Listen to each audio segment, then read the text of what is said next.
What if I told you that the best sounding bookshelf speakers under 40K or $300 doesn't have flashy looks or boomy bass or hyped up treble, but it does manage to blow past the entire competition? And that's ELAC Debut 2.0 B 6.2. These are designed by Andrew Jones, the same guy who's built $100,000 audiophile systems. Now, I know these don't look like much, but they just do one thing and one thing beautifully. They deliver honest, beautiful sound. Now, the ELAC debuts aren't really power hungry speakers, but these speakers are rated at 6 ohms with a sensitivity of 87 dB. So you would need at least 50 watts of power, but I would recommend somewhere around 70 to 100 watts of power to power up these speakers. And some of the amps that I would recommend is the Yamaha RS202. But if you want a little more power, then I would probably go with Denon or Marantz. A little higher up in pricing, but they also do a good job in powering up these speakers. Marantz I would recommend the most because Marantz gives a warm flavor, and since these are neutral speakers, so the pairing is quite nice. And when it comes to AVRs, you can pair these up with any decent 6 ohm supported AVR. As I mentioned before, these are front ported speakers, so you don't need to worry about placement that much. Just tow them a little, I would say around 1 to 2 degrees towards the listening position, and you will enjoy the sound that it replicates. Now let's talk about the frequency response curve. As you can see from here, the B 6.2s are remarkably flat. There's a slight bass lift somewhere around 100 Hz, but overall the mids are smooth. There is a little bit of roll off towards the 10,000 Hz mark, which in my opinion makes the sound a little more natural instead of too bright. Bass, again, they go low. They go low till about 40 Hz. The mids of what I heard, they are neutral. There's no coloration whatsoever. And the highs, because they are rolled off a little bit, so they sound smooth and slightly relaxed. All in all, there is no fake reproduction in this. There's no fake detail. It's just honest, clean, natural, and neutral sound that these speakers give. Let's talk about bass. So the bass, if you're going for music, music like jazz, classics, even techno for that matter, unless and until you're going for club level, heart thumping, and floor shaking bass, these will not deliver you that. But if you're going for natural instruments and fairly dipping bass, then these sound just great. Mid-range. Now, mid-range is somewhere where I feel the ELACs just shine. The mid-range is extremely detailed, and in some complex compositions, you'll able to hear details that you otherwise couldn't with other speakers. So the nuances that it brings forward in the soundstage, that's just amazing. And if you are powering these up as your front, left and rights, then you'll really enjoy the sound clarity, especially with the vocals that comes off the mid-range. Now let's talk about treble. I have heard these speakers for a long time, and I've never had the problem of fatiguing. Now that's essentially because in the frequency response curve, if you see, they are a little bit rolled off. Now that helps when you're listening to these speakers for a long period of time. Now, when that happens, then the sound that you're getting will not hurt your ears even though you're listening to these speakers for nearly 4 or 5 hours. So the sound to me is neutral and natural. Some people might want it a bit bright or that sparkle, but this doesn't have that. The problem is that if you have that sparkle or that brightness, then speaker fatigue would be a concern. When it comes to soundstage, I think the ELACs deliver a really wide soundstage. And when you talk about imaging, I think imaging is just pinpoint accuracy, exactly what the artist intended you to hear.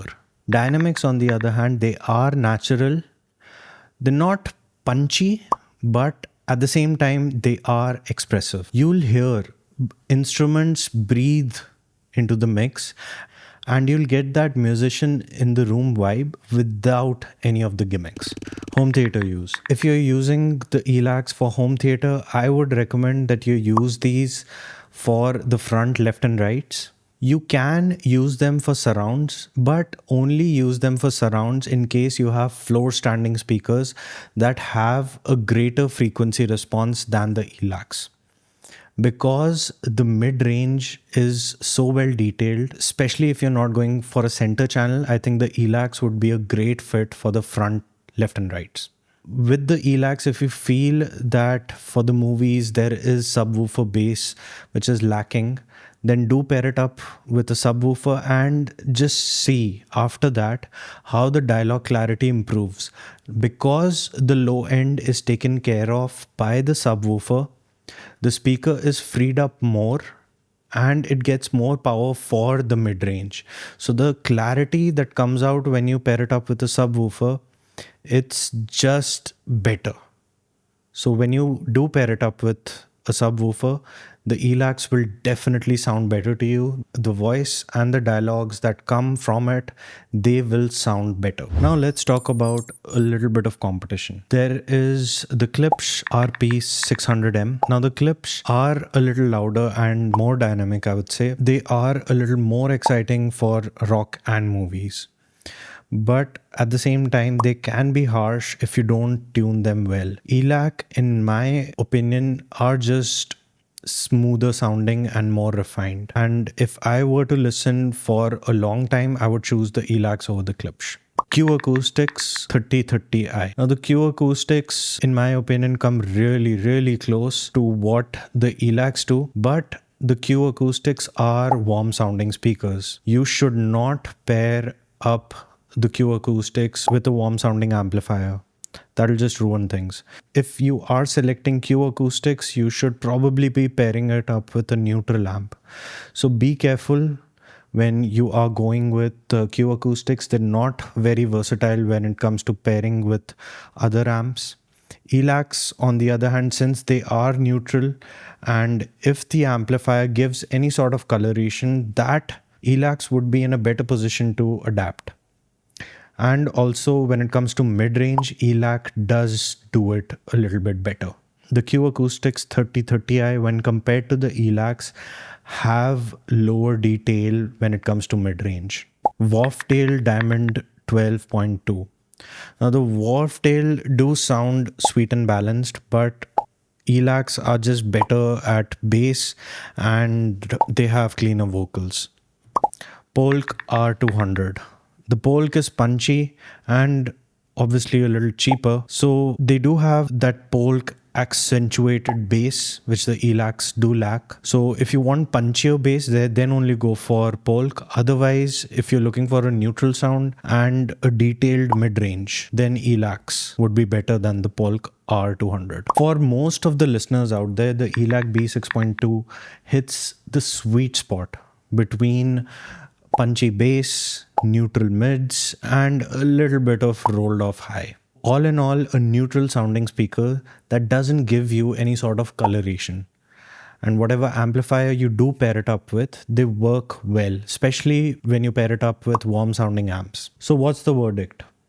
The verdict is that if you want a speaker that was tuned by a master, you want neutral sounds, you don't want speaker fatigue, and you just want to replicate whatever the artist intended you to listen, then these are the speakers for you. They are great for both music as well as movies, and the price to performance ratio that you get out of these speakers is just insane.